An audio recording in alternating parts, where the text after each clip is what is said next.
अगर मैं आपसे पूछूं कि स्टॉक मार्केट में सबसे खतरनाक गलती क्या है, गलत स्टॉक खरीदना, मार्केट क्रैश के समय घबरा जाना या बहुत महंगे वैल्यूएशन पर इन्वेस्ट करना। पहली नज़र में शायद यही जवाब सही लगे, लेकिन मेरे विश्लेषण में इनमें से कोई भी सबसे बड़ी गलती नहीं है। असल गलती उस दिन शुरू होती है जब एक इन्वेस्टर अपने स्टॉक को सिर्फ इन्वेस्टमेंट नहीं बल्कि अपनी पहचान बना लेता है। यह बात सुनने में थोड़ी अजीब लग सकती है। आखिर अगर आपने किसी कंपनी पर महीने रिसर्च की है, एनुअल रिपोर्ट पढ़ी है, मैनेजमेंट को समझा है और पूरी इंडस्ट्री का एनालिसिस किया है, तो उस कंपनी पर भरोसा होना स्वाभाविक है। लेकिन यही एक बहुत महीन रेखा खिंच जाती है। एक तरफ होता है कन्विक्शंस और दूसरी तरफ होता है इमोशंस अटैचमेंट। कन्विक्शन का मतलब है आप बिजनेस पर भरोसा करते हैं क्योंकि तथ्य और तर्क आपके निर्णय का समर्थन करते हैं। लेकिन इमोशन अटैचमेंट का मतलब है आप बिजनेस पर भरोसा करते हैं सिर्फ इसलिए क्योंकि आपने उसमें इन्वेस्टमेंट किया हुआ है। यही छोटा सा अंतर धीरे धीरे बहुत बड़े फैसलों को प्रभावित करने लगता है।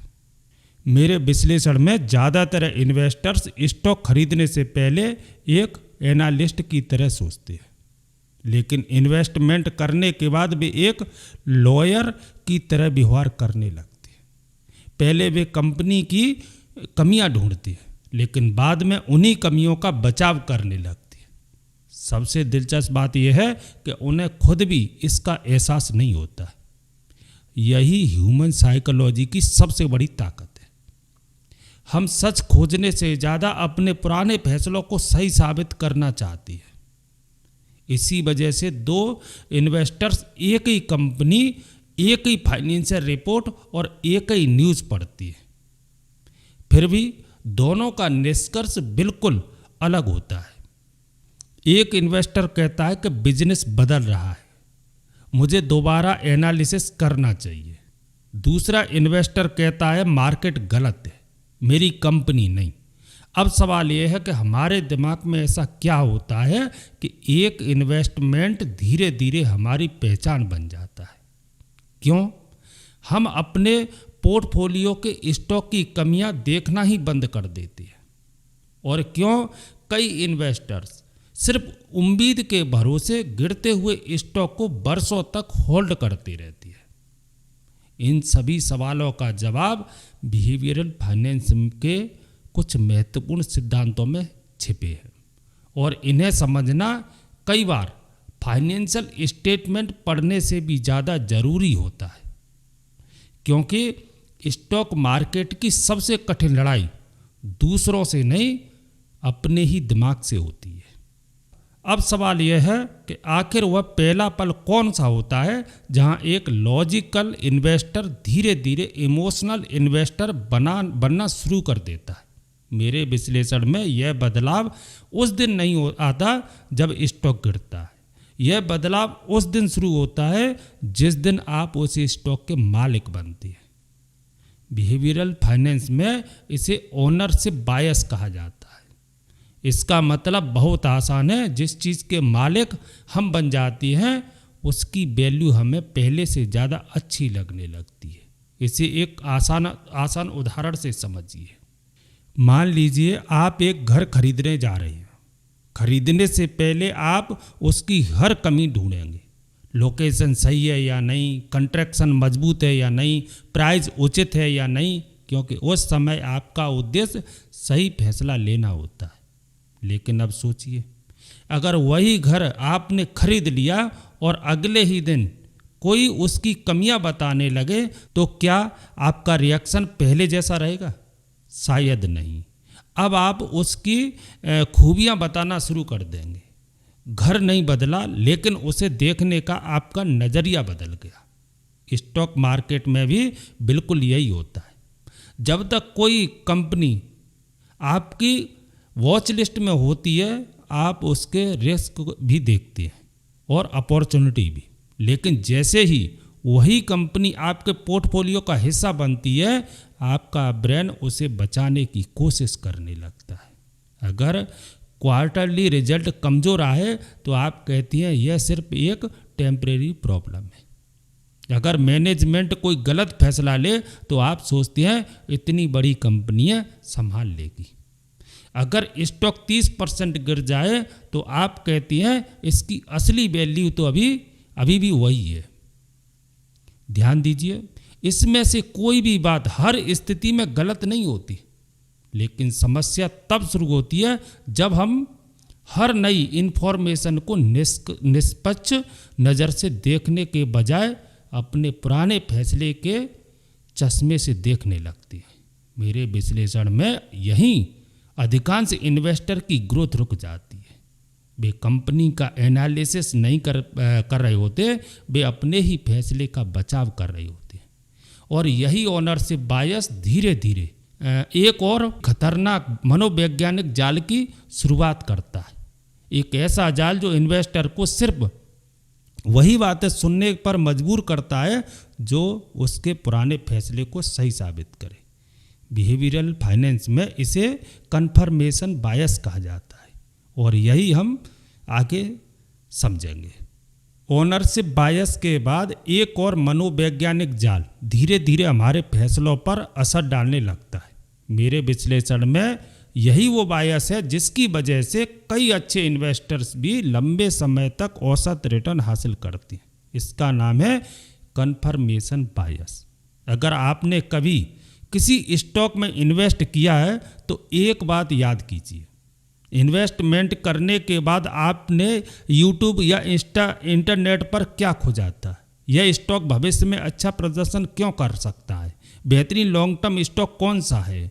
विशेषज्ञ इस कंपनी को लेकर सकारात्मक क्यों हैं? लेकिन क्या आपने कभी यह भी खोजा कि इस स्टॉक के सबसे बड़े रिस्क क्या हैं? इस बिजनेस की कमजोरियां क्या हो सकती हैं? अक्सर ऐसा बहुत कम होता है और यही कन्फर्मेशन बायस हमारा ब्रेन हर बार सच जानना नहीं चाहता, वह अपने पुराने फैसले को सही साबित करना चाहता है। धीरे धीरे हम सिर्फ उन्हीं एनालिस्ट को चुनते हैं जो हमारी सोच से सहमत हों।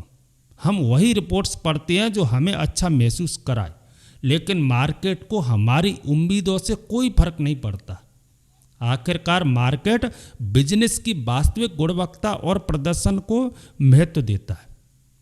यहीं एक और बड़ी चुनौती शुरू होती है, इसे कहते हैं लॉस एवर्जन। मेरे विश्लेषण में ज़्यादातर इन्वेस्टर लाभ कमाने से ज़्यादा नुकसान स्वीकार करने से डरते हैं।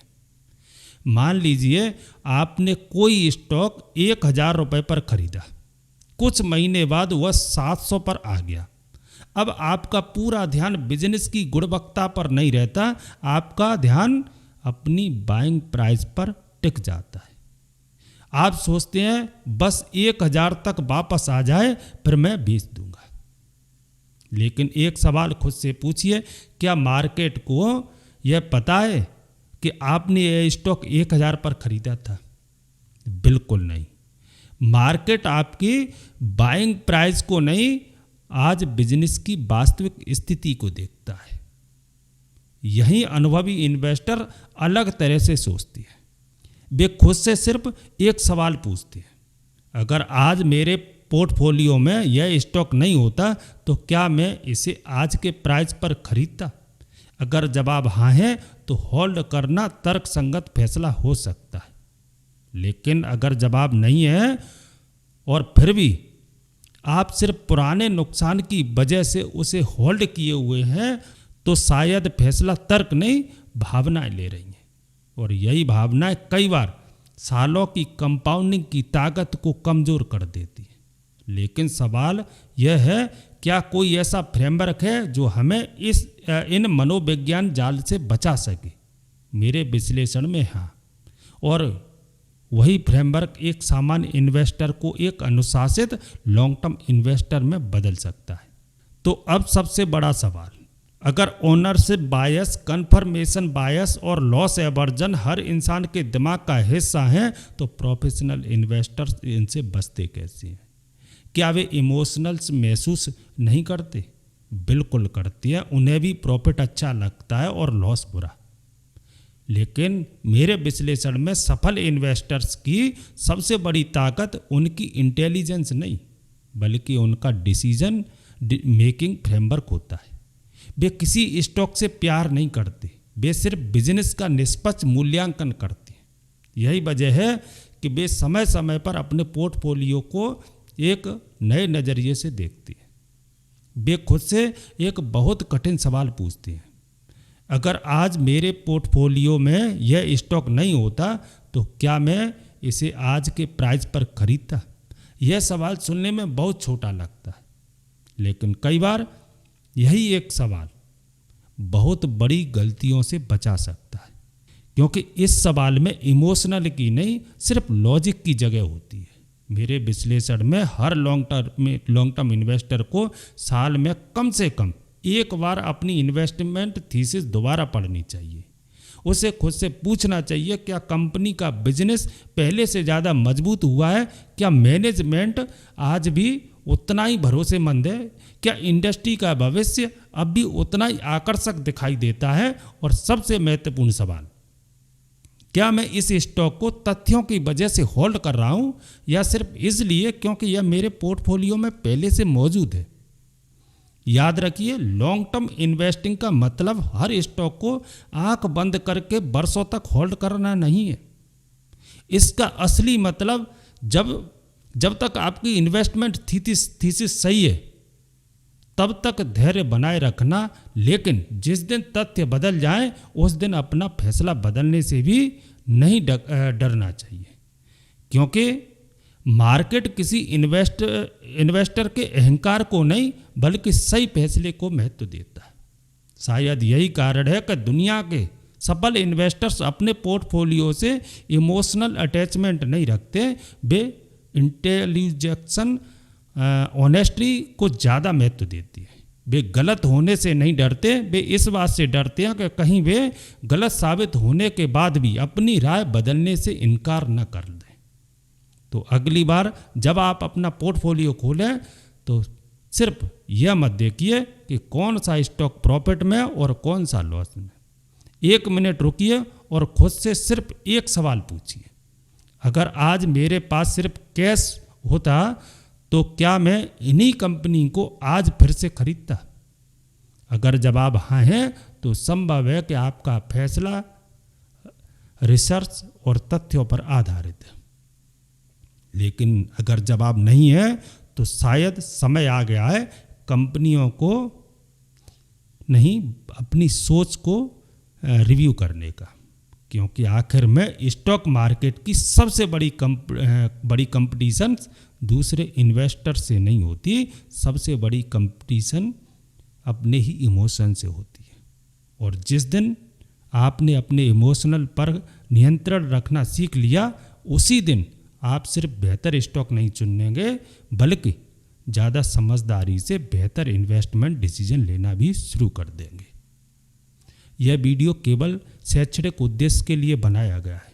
इसमें बताए गए विचार निवेश मनोविज्ञान और निर्णय प्रक्रिया को समझाने के लिए हैं। इन्हें किसी विशेष शेयर को खरीदने, बेचने या होल्ड करने की सलाह नहीं माना जाना चाहिए।